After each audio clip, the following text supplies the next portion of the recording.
হাত পড়া পড়ার জন্য সবাই রেডি।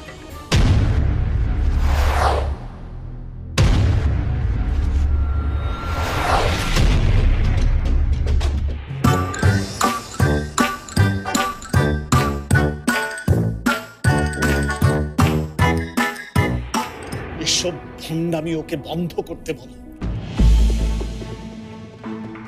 ওকে আমি ভালো করে চিনেছি, পালকি চলে যাওয়ায় ওর অনেক সুবিধাই হয়েছে।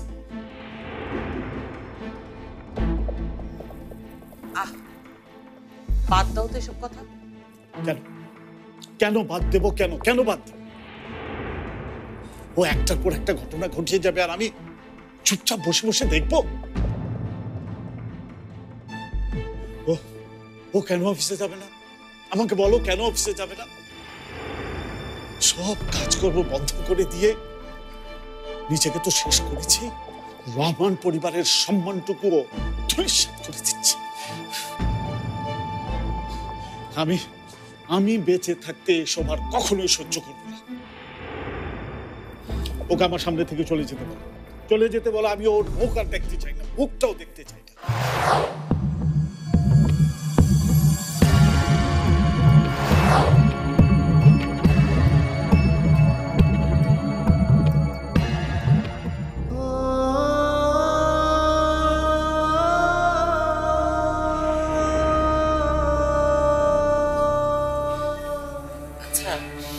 তুমি এত উত্তেজিত হচ্ছ কেন? একটু শান্ত হও। আমি আর কোনোদিন শান্ত হতে পারবো না নাজিয়া। আমার জীবন থেকে পালকি চলে যাওয়ার সাথে সাথে সব শান্তি কেড়ে নিয়ে গেছে। আমি আর শান্ত হতে পারবো না।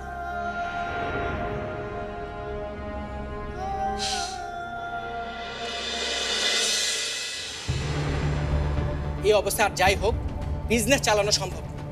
অফিসের সবার কাছে আমার জবাবদিহি করতে হচ্ছে। কেন? তোকে কেন জবাবদিহি করতে হবে? কে জবাবদিহি করবে? পালকি ভাবি নেই, ড্যাডের এই অবস্থা। আর ভাইয়া তো, ভাই কি অফিস করে না? ওর অফিস করা না করা কি কথা। আজকেও একটা জরুরি ফাইল সাইন না করে ড্যাডকে দেখতে চলে গেল। আমি ফোন করে কথা বলতে চাইলাম, বললো তার নাকি কথা বলার মুডই নেই। এই অবস্থায় সবচেয়ে বেশি যে দায়িত্ব গ্রহণ করতে পারতো সে হচ্ছে পালকি ভাবি। পালকি ভাবি সবার দায়িত্ব একলাই সামলে নিতে পারতো, কিন্তু পালকি ভাবি চলে যাওয়ার পর থেকে একটার পর একটা আমরা ক্লায়েন্ট হারাচ্ছি। এই অবস্থা যদি চলতে থাকে তাহলে আমি আর ভাবতে পারছি না। শরীফ, এত অস্থির হলে চলবে না। ভাই ঠিক না হয়ে ওঠা পর্যন্ত সবকিছু তোমাকেই সামলাতে হবে। আসলে পালকির চিন্তাটা ওকে কুরে কুরে খাচ্ছে। শুধু কি ভাবির চিন্তা? ওই সাবা আপু কি কম টেনশন দিচ্ছে ভাইয়াকে? শোন আপু, তুই আমি বেগম খালাকে নিয়ে যত কথাই বলি না কেন, আমার ধারণা এর সব কিছুর পেছনে নাটের গুরু হচ্ছে ওই সাবা। ও বড় রকমের একটা গেম খেলতে চাইছে। গেম আমরাও খেলতে জানি শরীফ। আমার শুধু হাতে একটা প্রমাণ চাই। ঘরে বসে থাকলে প্রমাণ কোনোদিনই পাওয়া যাবে না। প্রমাণ করতে হলে আমাদের ঘরের বাইরে যেতে হবে। বাইরে? কোথায়?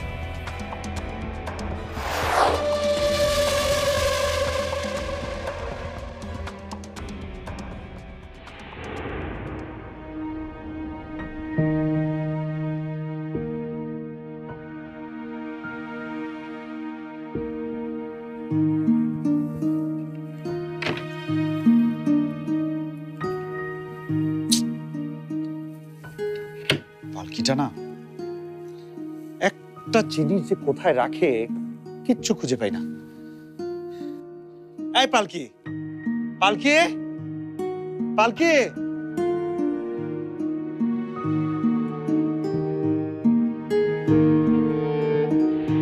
রে কি হয়েছে? চাচি দেখো পালকির কাণ্ড, একটা জিনিস সে জায়গা মতো রাখে না। আমার ব্ল্যাক টাইটা আমি খুঁজে পাচ্ছি না। এই পালকিটা না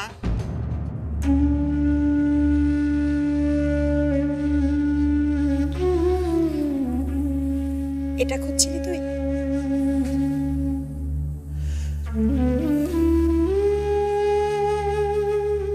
তুইও না সোহেল, এই সামান্য একটা জিনিসের জন্য বাড়ি মাথায় করলি?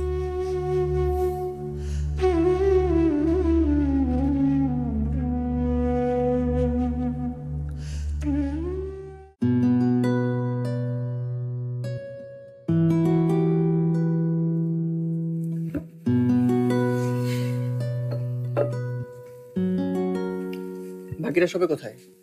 আম্মু? আপনার আম্মুর শরীরটা বেশি ভালো না, উনি ওনার ঘরে রেস্ট নিচ্ছেন।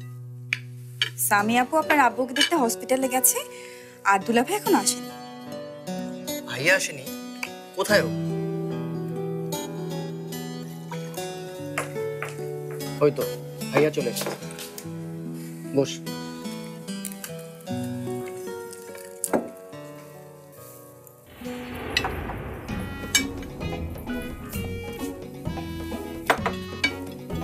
কি শরীর বাবাদের একটা ডিম দে,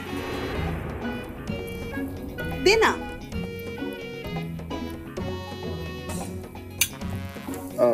না না আমার লাগবে না, ভাইয়াকে দাও। জামাই বাবাজি তো খাই বই, তুমি বাবাজি খাও। তুমি কত কাম করো, তোমার এখন খাওয়ানোর দরকার আছে। ফুলকি দে না, উঠায় দে। আম্মা, উনি যখন খেতে চাইছে না, ওনাকে জোর করার কি আছে? দরকার আছে কি নাই সেটা আমি বুঝবো। তোরা দিতে কইছি, তুই দে।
পানি।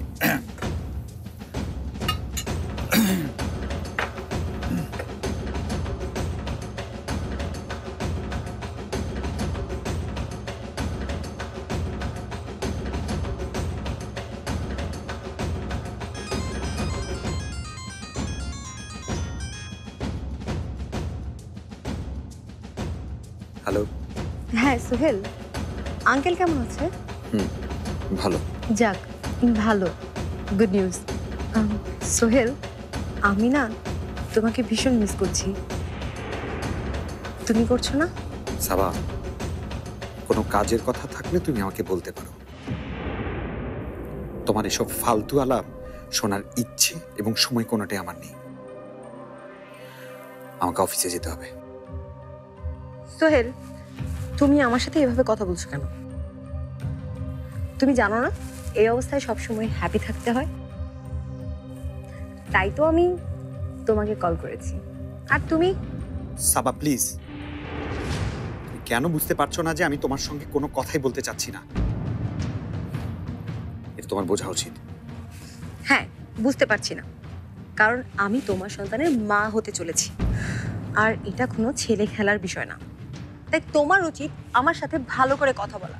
দেখো সাবা, আমি তোমার সঙ্গে কোনো খেলাই খেলতে চাই না, বিন্দুমাত্র ইচ্ছে নেই। So please don't disturb me again.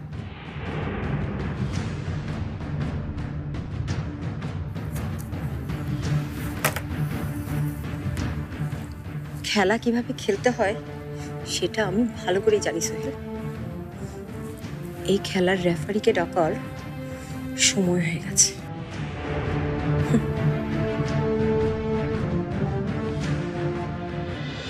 Hello mister Asif. না না, আপনি একদম টেনশন করবেন না। এবার আপনার অর্ডারটা আমরা টাইমলি পৌঁছে দেওয়ার ব্যবস্থা করছি। কি বললেন আপনি? না না, আপনি অর্ডার ক্যান্সেল করবেন কেন? এতদিনের ভালো রিলেশনটা। এক্সকিউজ মি মিস্টার আসিফ, একটু হোল্ড করবেন প্লিজ। হ্যাঁ, হ্যালো হ্যালো মিস্টার জাভেদ, জি বলুন। হ্যাঁ, এই ডিজাইন আপনারা অ্যাপ্রুভ করবেন না কেন? পালকি রহমানের ডিজাইন ছাড়া? না না মিস্টার জাভেদ, আপনি আমার কথাটা শুনুন, আমাদেরকে একটু ট্রাই করতে দিন। জাভেদ সাহেব, আমার হ্যালো, হ্যাঁ মিস্টার আসিফ, হ্যাঁ। না না, পালকি কিভাবে ডিজাইন করবে? ও তো hello hello hello mister Asif, hello.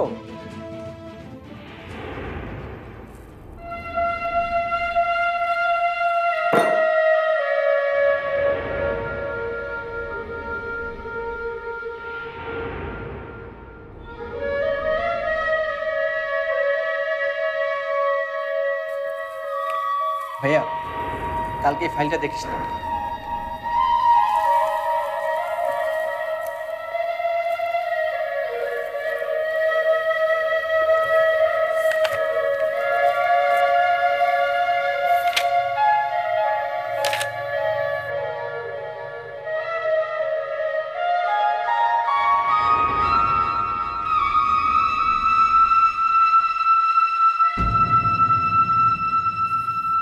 কি কি এসব? প্রত্যেকটা লাইন ইনকমপ্লিট। এগুলো কে ফিল আপ করবে? আমি। দেখি।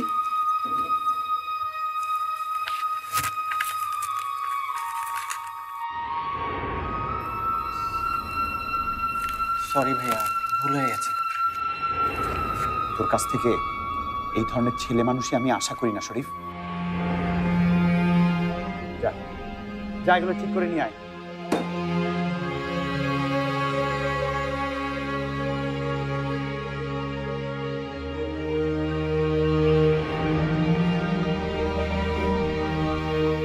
শরীফ,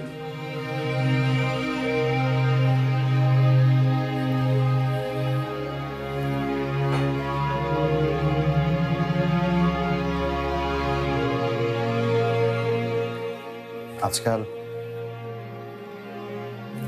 তোর উপরে খুব প্রেশার দিয়ে দিচ্ছি, তাই না?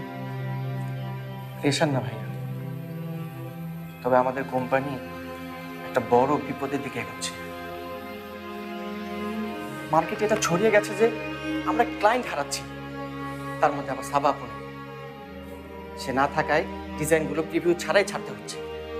ওয়ার্কশপের গত মাসে বেতনও দিতে পারেনি, কারণ অফিস ফান্ডে যথেষ্ট পরিমাণ টাকা ঢোকেনি। তুই এত কিছু কিভাবে সামলাবি? ভাইয়া, তুই একটা ব্রেক নিয়ে তারপর ফিরে আয়। দেখবি আবার ফ্রেশ মাইন্ডে সব শুরু করতে পারবি।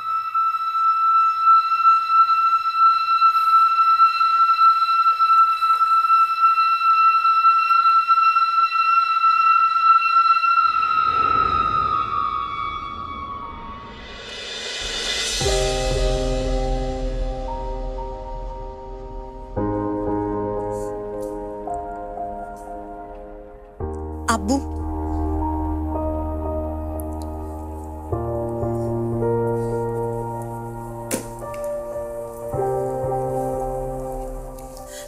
আব্বু আমার কথা শোনো আব্বু। হাতটা ছাড়ো সাবা। আব্বু প্লিজ একটাবার আমার কথা শোনো প্লিজ। আমি কারো আব্বু নই, আগে ছিলাম, এখন আর কারো আব্বু নই। আমার একটা মেয়ে ছিল, সে এখন মৃত, সে মরে গেছে। আমার কোনো সন্তান নেই, কোনো সন্তান নেই। আব্বু তুমি আমাকে কথা দিয়েছিলে, তুমি আমাকে কথা দিয়েছিলে যে আমার সকল স্বপ্ন তুমি পূরণ করবে, যত বিপদই আসুক তুমি আমার পাশে থাকবে। কথা দাওনি? হ্যাঁ দিয়েছিলাম, কিন্তু সেটা পরিবারের মান সম্মানের বিনিময়ে নয়। আব্বু বিশ্বাস করো, আমি এমন কোনো কাজ করি না যাতে আমাদের পরিবারের মান সম্মান নষ্ট হয়। বাহ, খুব ভালো বলেছ।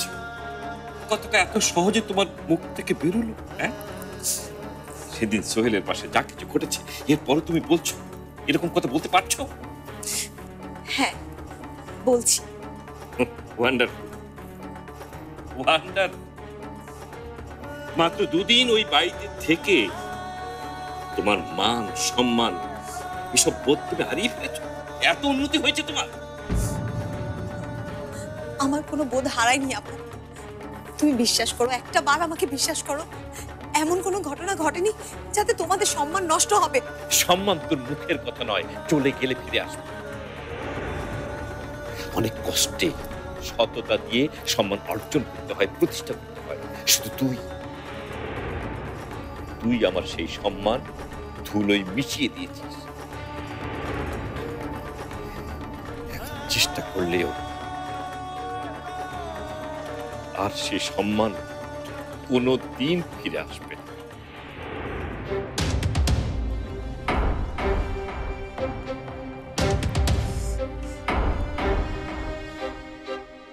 আপু তো কিছুই শুনতে চাচ্ছে না, কিছুই বুঝতে চাচ্ছে না, কি করেছে তাকে বুঝাবো? আর ওইদিকেও তো একই অবস্থা।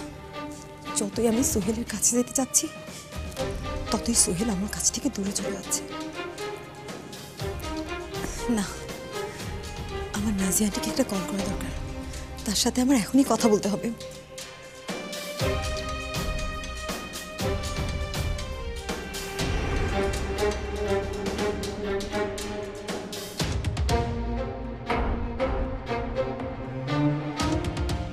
হ্যালো বেগম আন্টি, তুই এক্ষুনি এই জামা পরবি, এই জামা পইরা সাইজা গুজা শরীফ বাবাজির সামনে গিয়ে দাঁড়াবি। তুমি পাগল হয়েছো আম্মা? হ্যাঁ, পাগল হয়েছি আমি। আর আমার এই পাগলামি যতদিন শরীফ বাবাজির লগে তোর বিয়া না দিতে পারুম, ততদিন থাকবো। তোমার যা বলার আমাকেই বলো। আপনারা কি করছেন আন্টি? আমাকে বাড়িতে পাঠিয়ে দিয়ে আপনাদের সব চিন্তা দূর হয়ে গেল? এটা নিয়ে তুমি একদম মন খারাপ করো না। সময় নিয়ে তাকে বুঝিয়ে বললেই হবে। কোনো লাভ হবে না, আম্মা বুঝবে না। আচ্ছা ঠিক আছে, আমি না হয় সময় নিয়ে একদিন আন্টিকে সব বুঝিয়ে দেব। এবার একটু হাসো তো।